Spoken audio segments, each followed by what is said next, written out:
এই ছেলে দাঁড়াও। জি এই ছেলে, তোমার নাম কি? জি রানা। এই, এটা কার ছেলে রে? এই, এটা তো সজীবের ছেলে। আঙ্কেল কিছু বলবেন? বাবা, তোমার বিয়ে এরকম কেন? সজীবের ছেলে তো এরকম থাকার কথা না বাবা। বাবা, সজীব আসলে এরকম ছিল না বাবা। তুমি থাকবা ভদ্রবেশে, ভালোবেসে। তুমি একটা স্মার্ট পোলাপান, থাকবা হলে গিয়া ভদ্রবেশে। তুমি এই স্টাইল কেন তোমার শরীরে? আপনি কি আমার জ্ঞান দিতেছেন? আপনার জ্ঞান আপনার কাছে রাখেন।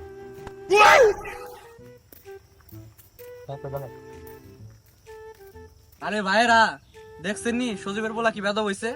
সজীব কি এরকম ছিল? মাটির মানুষ বেটা সজীব। আর পোলাই মিয়া সালাম টালাম না দিয়ে বেদবি করে চলে যাইতেছে। হ্যাঁ দাদা, কথাটা সত্য। আরে বর্দা, সঠিক শিক্ষা না দিলে পোলাপান এরকমই হয়। ঠিক ঠিক ঠিক।